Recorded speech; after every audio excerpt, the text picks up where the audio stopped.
Hola, yo soy el estudiante del quinto semestre de Medicina, Roberto Constantino Torres, de la Universidad Veracruzana, región Poza Rica-Tuxpan.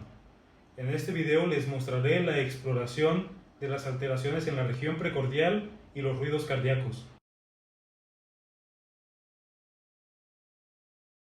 En este momento iniciaremos con el interrogatorio dirigido al paciente.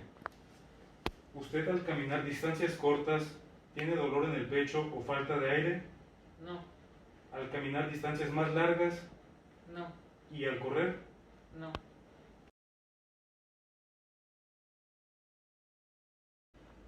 Ahora iniciaremos con la exploración física al paciente.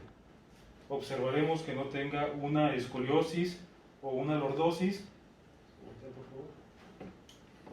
o una malformación anatómica en el pecho como un pectum excavatum.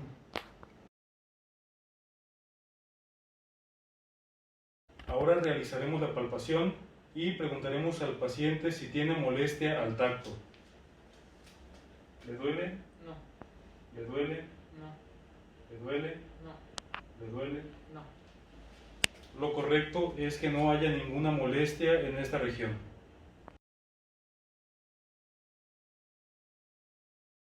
En posición de cúbito dorsal, observaremos la existencia de alguna palpitación venosa o ingurgitación yugular. Ahora, colocando nuestra mano sobre su pecho, verificaremos la existencia de un choque de la punta del corazón, un tril catario o un roce pericárdico.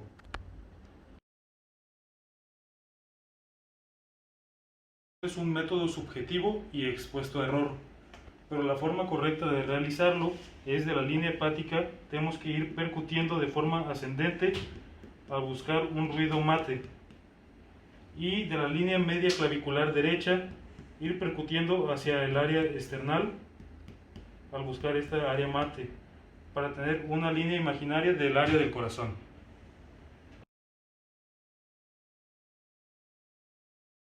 Ahora iniciaremos con la auscultación del paciente.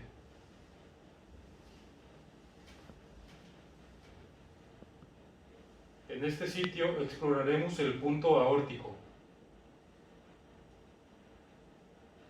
En este otro, el foco pulmonar. Aquí el foco tricuspidio. Y por último, el foco mitral.